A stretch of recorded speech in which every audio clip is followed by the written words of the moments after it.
Hey, Mike, I feel like we should talk about Deadpool. It might advance the plot. I think we should. Welcome to Cheap Shot Cinema. This is our Deadpool review. I'm excited for it. It's just kind of a dead spot there. Yeah. We don't rehearse this stuff. This is all off the collar. If you couldn't tell. Was that a saying off the cuff? Off the collar? I said off the collar. Whatever. It's definitely off the cuff. It's not important. What is important is Deadpool. And I'm not going to lie, it was pretty amazing. So we're going to discuss that. I should mention there's probably going to be pretty hefty spoilers. I actually put this off. I was going to think about doing a review on my own, and I didn't because I knew I was going to get into spoilers. And tomorrow will be a week since it's released. And according to the box office, most of you have seen it. So we're going to get into it. Yeah. So Deadpool is obviously based on the comic book character in the Marvel Universe. Yeah, and let's put down some parameters here real quick. So Deadpool's the first R-rated comic book movie. And in the recent run of comic book movies. And we can talk about that later. In the main vein of comic books. Obviously, Watchmen was rated R. Yep, exactly. There's been a handful of movies that I didn't even know were comic book movies. Yep. That I found out later. Oh, this was based on a comic book that was rated R. Right. But this is like the majors. Mm-hmm. This is the big leagues here. Yeah. And it seems like there haven't been many since the MCU actually kicked off. But let's make this clear. This is a Fox movie. So for those of you who don't know where the lines are drawn in the sand, Fox owns Deadpool and X-Men, and for now they own Fantastic Four. We'll see if they cough that up later. Fantastic Four. Yeah, exactly. The Fan-Four-Stick movie. And Sony technically owns Spider-Man right now. A portion of it's. I'm confused at how that exactly works. Well, they still own it, but Marvel has. But they're like renting it to Marvel. Yeah, exactly. Marvel has the ability to use their characters. Then Sony has the ability to use some Marvel characters. Still Marvel can use it, but Sony still gets all the money from merch and stuff like that. But Marvel gets the ability to have Spider-Man in their, which movie is universe. Just going to bring more people to the theater. Exactly. Yep. But then Sony can actually have a chance at making a legit movie.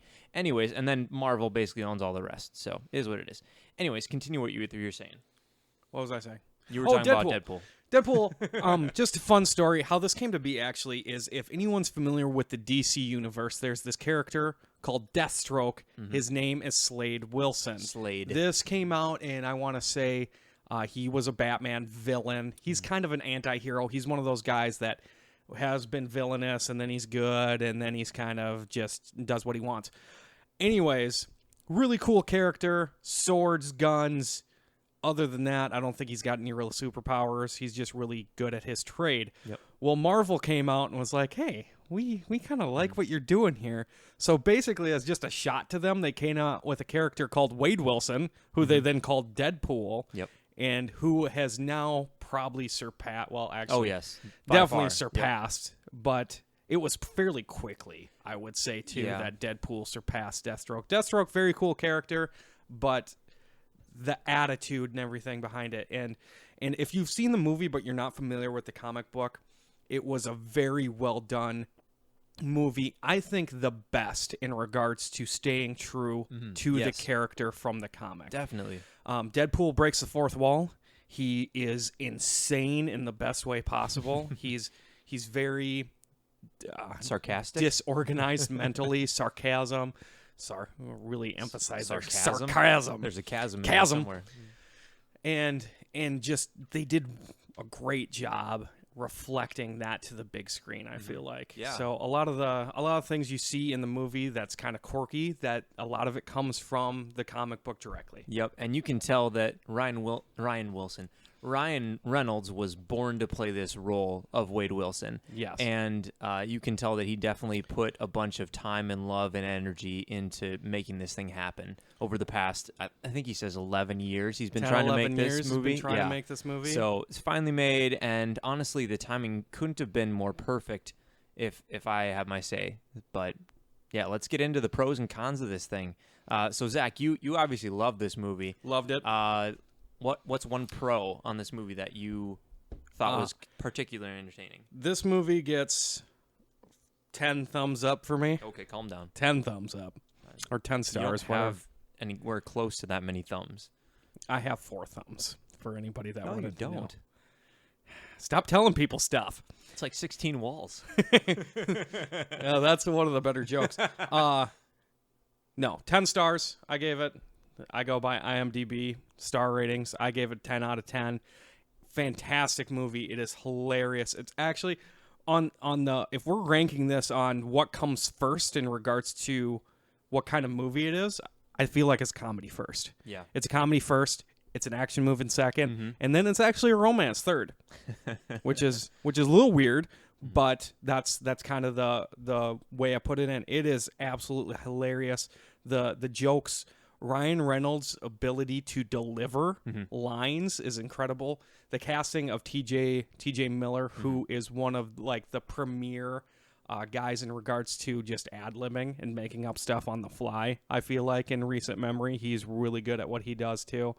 And just their connection and the sarcasm runs so deep, and I bond with that so much. So the biggest pro for me is it was hilarious. There were so many lines. The fourth wall breaking was on point, which I really thought I was really concerned about, actually, because I was just like, how are you going to make that believable without being cheesy?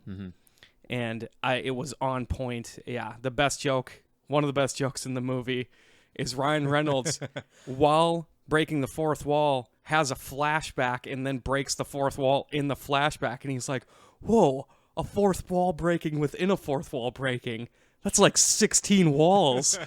And it's just, it's great. That's probably my favorite line. That was such a good line. That's awesome. So, yeah, the humor is my biggest pro. Yeah. I would say I kind of want to tie both my pro and my con together. So if I can go first with the cons as well. Yeah, go ahead. Con. So I'll start with the con as well.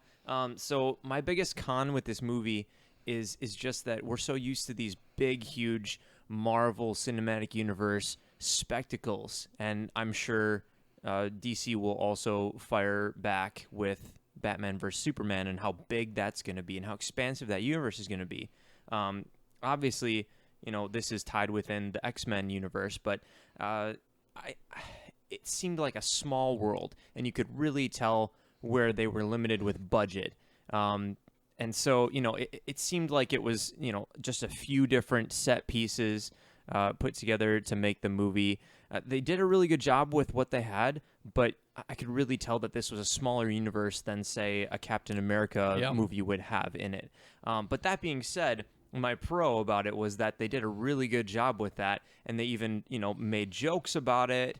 I know one of my other favorite lines in the movie was when Deadpool goes to the X-Men mansion, because they're in the same universe as X-Men, and he comes up to the door, and Negasonic Teenage Warhead answers the door, and Colossus is in there too, and Deadpool's like, "Is there anybody else in there?" It feels like I only see you guys. It's like the producers didn't want to fork over the money to get more X-Men in here, and so they make fun of that kind of stuff, and so it's just like the Lego Movie, where they had Legos, and you're like, how do you move, with the stop motion or whatever they use to make that, but then they use that to their advantage to make it funny, with like jumping jacks and stuff like that Chris Pratt's character did, and so they really turned that limitation of the Deadpool budget into something that was funny and entertaining, and just kind of poked or fun with it. And who knows if they do a sequel, which I'm sure they will. I think that was officially reported now. But I don't think that they really need to ramp it up too much, but they could definitely use a little bit more budget money to be able to make bigger fights pieces, or just, have them go other places besides, a couple locales in a city. So, yeah.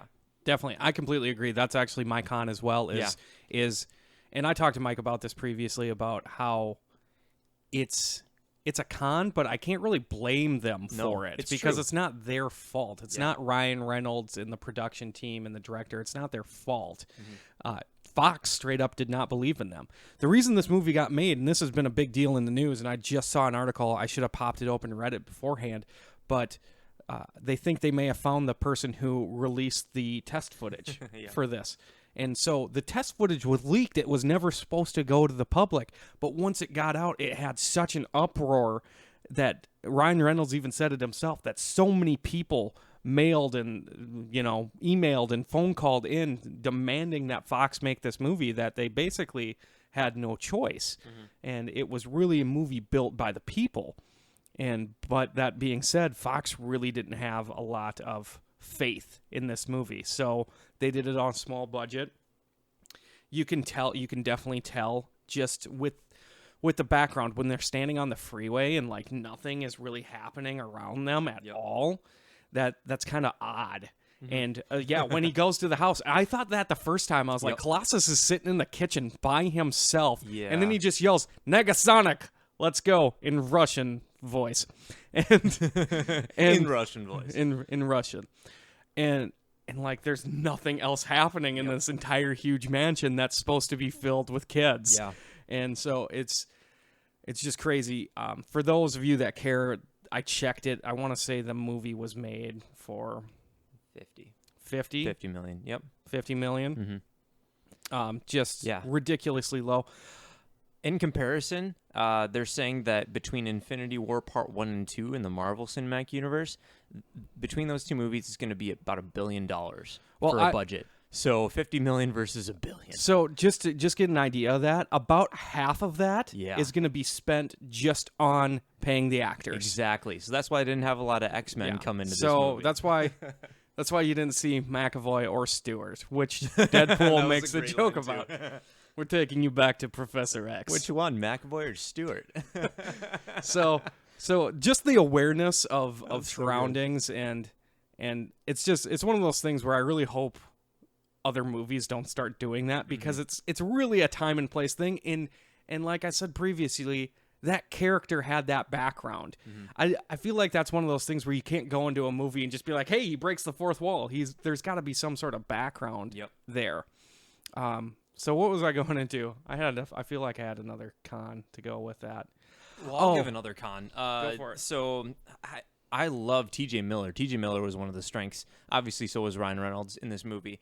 One of my weaknesses in this movie was definitely Gina Carano's just super... Angel dust. Yeah, super lame kind of, sidekick anti-hero. Not anti-hero, villain. Ed Skrein? How do you say his last name? Skrein? I don't know. He played Ajax. Not his the real dish name's soap. Francis. Not the dish soap. He got it from the dish soap. But she played kind of his second in command. Dr. Kilbrew's in there too. But I don't know. Just every time she was on the screen, I'm not a very good critical mind when it comes to how good an actor is. But if I can see it and it's painful for me, then it's definitely painful for everybody else. And she's just, she's a great fighter. She's a great athlete. She's obviously got a presence to be able to bring to these movies, which is why she's cast in, this, or wasn't she in Fast and Furious? A bunch of other stuff. I don't know. She's been in a handful of movies. Haywire with Fassbender. And... Yeah, a bunch of good guys. But, man, she was kind of painful in her acting. So, and I didn't really like I've heard that a lot of people like Colossus character, but he just, his accent really just kind of brought it down for me. I didn't like it. I thought it was a little cheesy, but it was fine. His accent did bother me. His look bothered me. Yeah. I was very aware that I was looking at a CGI. Yeah. Negasonic wasn't that great either. No, she wasn't a good actress, but maybe she was just trying to be an awkward teenager. Who knows? The side characters, other than T.J. Miller and Monica, Morena Baccarin. Wow. Baccarin. Just completely butchering people's names. The girl from Firefly is all I know. Yeah. Morena. But yeah, Baccarin. So they had some good actors in there, obviously, but they also had some, mediocre performances that kind of brought it down too. Honestly, when I like a movie, I tend to gloss over a lot of the other stuff. So as long as I can forgive them, because of other things. No, it didn't really bother me until you brought it up. A lot of people bashed Ajax, and it's just like, he was fine. What's wrong with Ajax? It's just like, they didn't build up the character. I was like, what's there to build? He's evil. He creates villains to sell. Yeah, to Dr. Killebrew. And Dr. Killebrew is just creepy. But we talked about this. Ajax, like, his character is somebody who was experimented on, and, you know, he's lost all feeling and all emotion. And so, you know, that's who his character is. And people are like, oh, I didn't see enough emotion in him. It's like, well, yeah, that's his character. I don't expect anything else from his character. Yeah. In fact, he probably had too much emotion. Yeah, exactly. He was probably too angry. Yep. Stuff like that. So don't complain about the dish soap guy. That's the thing. You'll never hear me specifically typically nitpick stuff. Yep. I mean, I'll get into nitpicky stuff when it's consistent across movie boundaries. Like, that stuff bugs me. But I've had plenty of people say, like, oh, it's just another origin story. Well, what do you want them to do? You have this huge I don't know if I want to say most, but how many people that went to the movie actually had a background? I have a handful of Deadpool comics sitting 15 feet away from me right now. I have Deadpool Kills the Marvel Universe. I'm familiar with the character. I've read backstory on him. But, you know, you went with your girlfriend, Mike. Did she know anything about Deadpool before this? She did a little bit, but that was mostly because her brother and I kind of, you know, showed her the marketing campaign and everything. Which, let's talk about the marketing campaign real quick. So good. Brought in so many people, I'm assuming, who had no idea who Deadpool was. Yeah. Definitely. I mean, it brought up so much, but I mean, my original point is you can't not do origin stories. Yeah, exactly. And I liked, and that's a really quick pro of mine, the what do I want to go with? Not the tone, the progression of the movie. Yeah. And how they did that, I was really happy with, because they do flashbacks. Yep. And if you're surprised that I'm telling you that they do flashbacks, you probably shouldn't be listening this far into the podcast. They do flashbacks and different things from, you know, to present to and then just all craziness. But typically I don't like that. But I think it really worked out with the pacing of the movie, because it wasn't first half of the movie, oh yeah, they're in love, fantastic, you know, awesome, nothing's really happening, and then the second half of the movie is nothing but action and craziness. So I think it really helped the pacing of the movie. Yeah, that's a great point. I agree with that completely. So, but yeah, with the marketing, best marketing I've ever seen for a movie. So Not good. even close. Hands down, best marketing. Yep. They came out with basically, I mean, just you look at the variety of different posters they did for the movie, and they basically tried to reach like every characteristic Deadpool has, from killing people to just plain ridiculous to the sarcasm of it all. Yeah, and to Valentine's Day. And how they literally made a trailer to make it seem like a romantic comedy. Which it kind of was. Yeah, it was a little bit. That was actually a pretty decent love story. Yeah. Yeah, when it came down to it, yeah. It's true, though. Yeah, I mean, I'm sure that it caught the attention of so many people, and it went viral on YouTube and, you know, just every corner of the internet you could find, Twitter, Facebook, everything like that.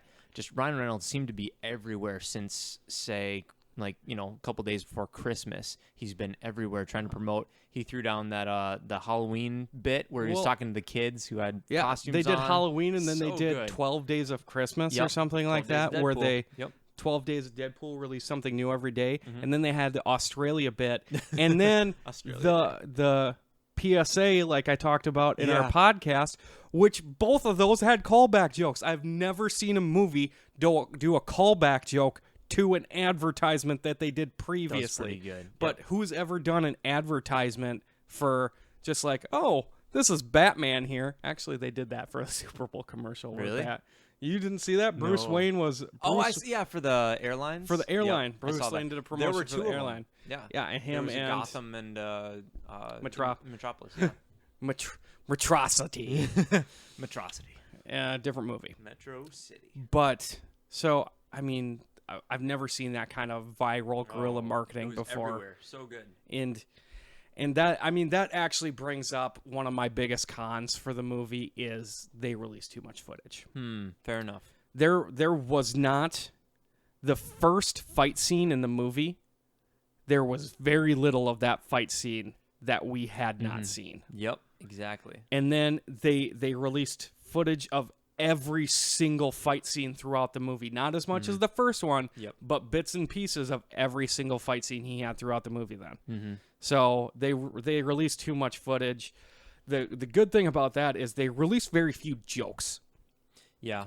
So the one part where TJ Miller was describing how Deadpool looked after he had all his surgery and everything. So I shouldn't say they released very few jokes. I said in comparison. Yeah, that's fair. The joke to action ratio was better in the trailers. That's partially just my fault, as I just can't not watch trailers. The only time I have done it is during towards the end, towards Star Wars. I stopped watching them, and then I couldn't help myself. I was as excited for Deadpool as I was for Star Wars, because I've been waiting for a Deadpool movie for basically since Wolverine Origins. I've been waiting for a Deadpool movie to do it right. Yeah, and he brings up that like 3 or 4 times. There's even the action figure in the actually movie. have an action figure of him as Deadpool from Wolverine Origins. It's terrible. And then the several call-outs to Hugh Jackman and Sexiest Man Alive and everything like that. So that was good. So it was great. I guess the last thing I have is it was huge. Like everybody was talking about it. That it's rated R. You should make a PG-13. First of all, no, because would you let your kids read a Deadpool comic? Because I wouldn't. No. And then secondly, it's just like, shut up. Is actually my second point. It's not a great point, but and people, I read several and heard several people, this is a borderline N-17 movie. Completely disagree. I've seen, and people can disagree with me if they want. There was a good amount of nudity in it, which I'm typically not a proponent for, just because it's almost always seems shoehorned in, and it's just like, yep, let's put boobs in this scene, fantastic. Whereas in an action movie, you can't really get away from the fighting, but the language, I've definitely heard. A lot of my favorite movies have worse language. The Departed, one of my favorite movies of all time, has worse language. Gangs in New York has probably more violence. One of my favorite movies of all time. Basically, any Tarantino movie has more violence and language than this movie. So it's definitely, do not bring your children to it, please. No. I've seen also several posts online of, I went to Deadpool with my 9-year-old and I had to leave 15 minutes in. They should really warn us about these ratings. It's like, what? Besides giving an R rating? R rating? Yeah. And even Ryan Reynolds even put out a post before the movie came out, and he said, hey, just so you guys know, like, this is an R-rated movie. Like, take a look at the rating and understand what that means. Don't take your kids to this, because I don't want people to come here and then start complaining about how they brought their kids to it. Be a good parent. Don't bring your kid to an R-rated movie if you don't think they're ready for R rating, because it's definitely just because it's a comic book movie doesn't mean it's for kids. So all fair warnings were already given. So anybody who's complaining just didn't use common sense. So that actually brings us into one of the major topics we want to get in. That's kind of separate from Deadpool, but Deadpool had a major impact on this. I read an article. Mike sent me an article. You guys can read both of these on our Facebook page as well. Mike sent me an article. James Gunn, the director of Guardians of the Galaxy, which they just released their first picture. Yeah, it looks awesome. And Kurt Russell's in there. Kurt Russell, probably his dad.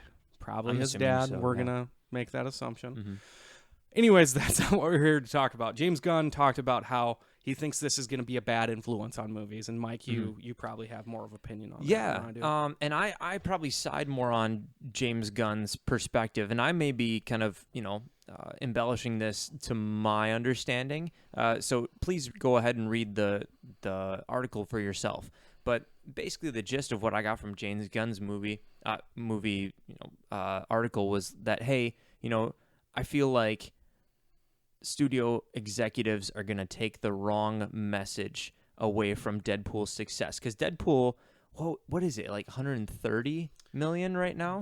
I would have to look at the exact numbers, but they projected through Sunday 135 million, so it's probably close to 150. And I think it's already done over 100 million internationally too. So it's already 250-ish. I read 30 worldwide. out of the 31 countries it opened in, it opened number one. Yeah. So it's a huge success, obviously, and that's one of the things that people were worried about was that, hey, it's an R-rated movie. Did we bring that up that it's the biggest R-rated release ever? Yeah, that's right. It's the Opening weekend, yeah. biggest opening weekend R ever. Yep. And that was held by, I can't remember. I don't know. Whatever. Yeah. 300 was towards the top of that list, but I'm trying to think. It doesn't matter. Mm-hmm. It was the biggest opening weekend for a first movie in a superhero genre. Yeah. Mm-hmm. Which is ridiculous to think about. We're talking Captain America, Iron Man, Thor, Ant-Man even. Ant-Man. Like, it's the biggest release ever. Yeah. So, I mean, when we start talking about this being a bad influence on future movies, it's because they can now see that our movies can make money. Right. And so that's the thing, is that usually from the experience that we've seen in the past is that studio execs try to toe the line and say, we're going to throw in a bunch of really cool explosions, violence, stuff like that, whatever we can get in, and still get a PG-13 rating, because then we can market to a bigger demographic. We can get the kids in there too. Everybody thinks it's more family friendly, so we can get a lot more money off of the screenings of the movie. And so with Deadpool, just kind of throwing that to wind and saying, hey, we're just going to go R because we can, and because this is the way that Deadpool should be made. They did a good job, because that's the way that Deadpool should be made. We both agree on that. Yeah. Any PG-13 or lower Deadpool would just be a disservice to the source material. So that being said, James Gunn says, hey, I really feel like in the next couple months, years, there's going to be a bunch of studio execs that are going to say, hey, we have this movie property that we were going to make, or hey, we have something that we can now make that is going to be rated R, and we can throw in a bunch of nudity or sex jokes or violence, and it'll actually be a success more than we thought it was, because this is a proven model saying, hey, R rating can actually come out with huge numbers even just on opening weekend. And so he feels like they're going to learn the wrong lesson from that and just kind of make everything into a raunchy R-rated movie. And so, to a certain extent, I disagree with him, but I mostly agree with him. And even just seeing as at least they speculate that the third Wolverine movie is going to be R-rated. They've all but publicly announced it at this point in time.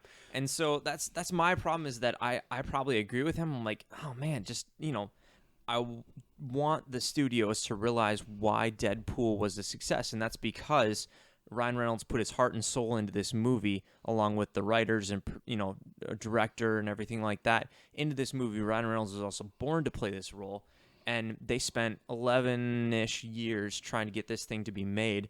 And when they did have the opportunity to make it, they had a clear vision, and they were ready to just roll that out and really do a good job with it. But studios are going to come out and say, oh yeah, R-rated, whatever movie. And so I feel like the thing that we have in contention here is that, the Wolverine movie will be rated R. And while that would be possibly a good move, like, I think that it would fall into, hey, the other two Wolverine movies have already been PG-13. This is going to feel like a shift in just the atmosphere of the movie, and I feel like it's going to feel out of place compared to the other two Wolverine movies. And so, yeah. Sorry, I don't disagree. Thoughts. I don't disagree with Your that thoughts. sentiment, but the kind of where I'm coming from with that is the first two Wolverine movies were not well received. It's true. Yeah. They were bad. Yeah. In a lot of aspects, they were bad. And so where I come into it is I don't disagree with Gunn and his opinions so much as I feel like he's kind of basically, it's coming out too soon. You see this movie and then you just make this assumption without anything to back it up. Right. Now, the problem I have with that is almost immediately after Mike showed me that article, I read an article from Movie Pilot and then another one from somewhere else with this list of all these different superhero movies coming up in the future that could now potentially be rated R. Yep. And some of them, it was like, I was going down the list, it was like 5. I was like, no, yes, no, no, yes. And And like some of them, like Black Panther, absolutely not. No. You've established that entire universe as PG-13. You can't, well, two things. You can't just shoehorn in an R in this 13, 14 different movies that are PG-13. Yeah. And then put Black Panther in a PG-13 movie later. It's just, no, that's not going to work. Yeah. It's not going to work. See, with Wolverine, I'm fine with that because he's done. Yeah. Like, if they want to cast Tom Hardy as Wolverine later and throw him in with, the X-Men generation that we're progressing with right now, perfectly fine. Hugh Jackman's done after this. So that doesn't bother me. I've always thought Wolverine has been done a disservice, though, being PG-13. That's fair. Not because I need language and nudity, but because he's got freaking claws on his hands, and he has never once removed a limb. Yeah, if you've read any Wolverine comic books, they're not easy. Yeah, they're definitely not toned down for the most part. And we can talk about different generations, but the newest generation of Wolverine gets pretty bloody. Yeah. Old Man Logan, yeah. Yeah, and that's what this is going to be about, which I hope so. in the original, he traveled around with an old Hawkeye. So obviously they won't be able to do that. So I wonder what is... Put Deadpool in there. Partner up. Hey, you could. It technically could. So what was the other ones? Like a Fantastic Four reboot? Oh my gosh. I just... See, that's the thing. Yeah, because if Fox thinks that they're going to revive that movie property at all, they're dead wrong. I feel like they just don't have the capacity to make good Fantastic Four movie. And so adding an R rating to it is not going to, just like I think that adding an R rating to a Wolverine movie is not going to separate it from the other two. Like, I don't think that they have a good handle on how to make a Wolverine movie. Like, they just don't. I feel like Marvel has got the formula down. I hope DC gets it, but I just don't think Fox gets it. Like, to a certain extent, they cashed in with Deadpool, and they have it with Bryan Singer and X-Men. In the X-Men, yeah. But, like, I don't feel like they know how to make a Wolverine or a Fantastic Four movie at all, and they're not going to get it. I've always felt Wolverine needs to be a little darker. Yeah. I've always had that feeling, and... Man, it's just completely the wrong tone. Yeah. Yeah, it's just that's always bugged me. The only thing I could see behind Fantastic Four is you're doing it for, like, more of the wow factor of, okay, we're going to amp this up, something fierce, but, like... They already tried. Yeah. I agree. I don't think it's there. Another one that I said is they actually speculated Suicide Squad might become a PG-13 or not PG-13 R, which when I first saw the trailer, I was just like, I'm surprised it's not. It could do well as an R. Yeah. And again, it doesn't need to have drugs and whatever. See, like, I know some people are not okay with gratuitous violence. Out of all the things that make movies R, like, I want to see realism in violence, though. Tarantino, love his stuff, but no, blood doesn't splatter like that. Sorry, boss. Turn your head It's into just, a canoe. Yeah, that wasn't Tarantino, but that was a good line by Kurt Russell You're welcome. in Tombstone. So, yeah, I want to see realism. I mean, while thinking about doing this, I was just thinking about, like, something like 8 of my top 10 movies all time are R movies. Like Departed, Fight Club, Memento, Shutter Island. You go down the list. Shutter Island was R? Yeah, it's R. Huh. Then the only thing that really came to mind that wasn't R was The Dark Knight. Yeah. And that's Dark perfectly Knight fine. was so good. And it was so dark and gritty, too. Yeah. So, they knew how to make a good movie. Christopher Nolan knows his stuff. That's what it's going to come down to. And I think Suicide Squad is going to be great regardless, but I think it could really benefit from, a little extra, maybe just a little step over that R line with the violence. And I think the use of language correctly can also enhance a movie. I'm typically not for things like Wolf of Wall Street, where they're dropping literally over 500 F-bombs in 2.5 hours. It comes down to, like 6 a minute or something like that. It's just ridiculous. It's too many. Yep.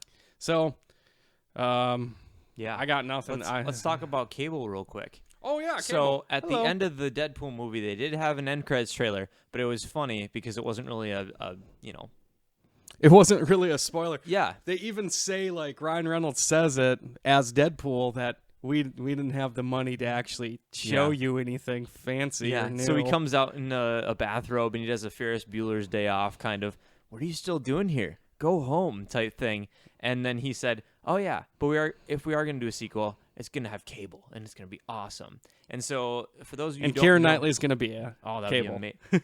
I don't know about Keira Knightley being Cable, but that's who Deadpool suggested. I could think of a couple of other people. Did you see the animation? Fan art. Yeah, that was pretty cool. I would actually, it'd be one of those things where it's like, I'd be kind of disappointed, but I'd be kind of super excited at the same time about it. I'm not opposed to it. Yeah, just if she would be cool with it, I'd totally be cool with her playing Cable. But it has really interesting... Okay, so I don't know a ton about Cable, but from what I do know about him, wasn't there a storyline where he went back in time and tried to take down Apocalypse? He's Scott Summers and Jean Grey's child. Yeah. Who is sent into the future. Except wasn't he a clone of Jean Grey or something like that too? It gets kind of muffled. I don't know. I just know apparently we don't know he's a ton the son about of Scott and Jean Grey. Yep. And he's like, as a child, he's sent into the future, and then he comes back as an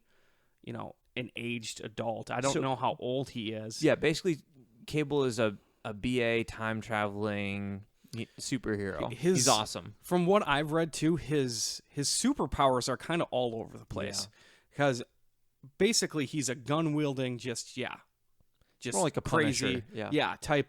type of the anti-Deadpool kind of, where he's very straightforward, straight to the point. Yeah, but he's gun wielding, which would be super awesome. Tough. He can play straight man. But apparently he's also got like telekinetic abilities and different things like that. So it's kind of all over the place. But I mean, that was the famous team up. As Cable actually came first. Cable was before Deadpool, and Cable established himself before Deadpool, and then Deadpool started with the X-Force and on and on and on. Deadpool tried to become an X-Men a couple times. And craziness ensued. So we've seen speculation. Liam Neeson seems to be at the top of that list. That'd be kind of cool, but I think I could think of a better couple people. I want somebody a little younger, to be honest, than Liam. Okay. That's so. I mean, oh yeah, younger than Liam. Yeah. What we talked about. I mean, what did we throw out for names? We threw out a couple of them. I think was John Barenthal was one of my tops, but he's gonna be the Punisher. Yeah. So there's no way he's gonna be in there. And then I can't remember what we talked Joel about. Edgerton. Yeah, Joel Edgerton was a great idea. Yeah, I was really on board with that. Joel Edgerton. We had a couple other good ones, but Carl Urban would be pretty cool too. Carl Urban was at the top of that list. He's been Dredd. I don't even know who owns Dredd though, because that's definitely a comic property, isn't it? I don't even think that falls into like either the Fox or Disney Marvel universe. Mm-hmm. But I'm pretty sure Dredd is a Marvel character. Yeah, I don't even know where that comes from though. Just like Blade is too, but you don't assume that he's associated with any of the Marvel characters or anything like that. Yeah. So either way, we had a couple different ideas for who should play Cable, but obviously that's pure speculation at this point. It's not even technically confirmed that he's going to be in the next Deadpool movie, even though I think they'd be crazy not to tap into that. That's such a good idea. Well, and I think Ryan Reynolds has so much power in that franchise that he basically can. I feel like he's got the green card for whatever he wants to do. Yeah. If I was Fox, I would just be throwing money at them. Yeah. The thing is that concerns me because money can corrupt the integrity of the movie. I'd give him like $30 million more or something like that, so they'd be able to expand. I would probably double it and let him get a couple extra characters but in there. Not like $200 million or something like that. Something stupid. I feel like they did such a good job with what they had here that they should be trusted to be able to do a lot with a little. And I think that a lot of other superhero movies from here on out should also be held to a higher standard to say, hey, let's not just throw money at this stupid franchise to make it good. Yeah. How about you actually write a good story, have some good actors come in, and then, make a good movie. Agreed. And then we can just make a lot of profit off of this. We don't have to throw $300 million at something to make it work. And you don't have to over CGI it and stuff like that. Yep. I mean, the suit was real. Yeah. Which is Kudos. impressive. Kudos for the suit being to real. wear that the whole time. That's I don't know. Did they CGI his eyes and eyebrow? I feel like you can't because when he did the Yeah. Like his eyes went really Which big. I'm It was so happy hilarious. that they made the suit emotional. Yep. Because that's always been a big part of that's always been part of superhero comic books though. And that's always bugged me in the movies is like Spider-Man specifically That's as the one I was well. gonna say. Spider-Man Just like has no emotion like on his face. his suit would blink. Like, how does that work? Like, that's not supposed to happen. That's not how a That's mask not how works. fabric works. Yeah, exactly. But So super excited for the future of this yeah. franchise and going into X-Force. And I didn't really give a rating yet. I know you're over the moon about Deadpool. Moon. Yeah, I don't have 10 thumbs. I think I'll give it 8 stars total. 8 thumbs. Because it was really good. Like, it was a solid movie. You know, I feel like they were limited by a couple things, but they did the best with what they had. And I feel like it was a really solid addition to the Fox universe. And I hope that they take it and use it. And, you know, that Ryan Reynolds gets all the credit in the world for putting this thing together. But I'd say 8 out of 10. You know, obviously use caution if you're going out to see it. Understand that it's an R-rated movie. All that stuff. For several reasons, I understand that. You know, it's not just because of blood and gore. It's know a what lot you're of getting language into. and nudity. It's not as light as a Captain America movie or something like that. You know, it's very dark. It's very sarcastic. It's very, you know, very humorous, but in a raunchy way. So is what it is. But yeah, we liked it. Go see it. Go see it. It's good. That'll be it. Thanks for tuning in to Cheap Shot Cinema's review of Deadpool. Have night. a good one. Bye.